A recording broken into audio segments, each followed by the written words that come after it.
na scrutrum gị.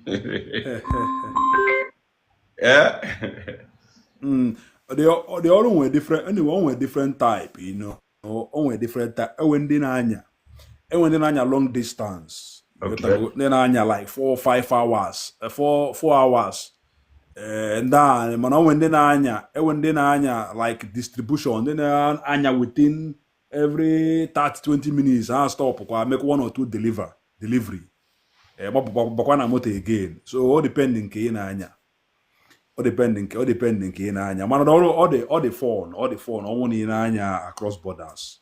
Cross border, All the very phone. Somebody across border. My detain. Why na manya? Anybody can anya motor, anya truck na. Once you manya motor, anya truck. Where did he? Now I'm my obele motor. Anya been truck before. Oh, fiha, one difference. Not just no phone na kibe. Anka cause no nelu, cause na hala. Oh, fiha ko. And we can get by to revise more bonding motor. Bah, you got to revise. Why not? Okay, I got school. I got school. Galia school. Of course, I got school. I got school. I got school. Moya. I got school. Moya more.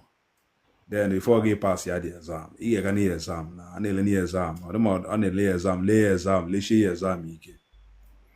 Malodi easy. Imutaya if kuna ihe adi easy. We go head na this thing. Never go. Okono no wa fiara wo. Mana na ele anya from far. They can for fiara. I see na make a madu she me yin ka. Man, you know ni hall we the thing. For that thing the easy. Man, not just now because of a war of you the of waga wo. Utaka this life for day. You know when anything the very strong. Once na madu be give me ya. Give one give me ya. Or one thing. Or when you can warm gift like this. But I like it. I like it the way she cook with energy. Like in the negotiation at the thing na again now. Ona had easy money, but I'm TikTok. I went in a be a catch cruise. Yes. When then I be a reality with the fact with the now the wash and who be. Yeah, one thing I like about your life now watch here. Not like now like I watch here because you both experience so both reality you like iji egwu wuro you na catch cruise you na-ekwu at the watch idere.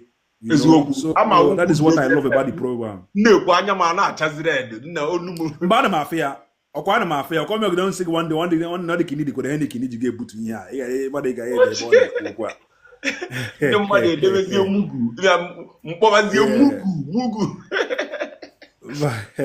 My brother I'm like this thing. The opportunity.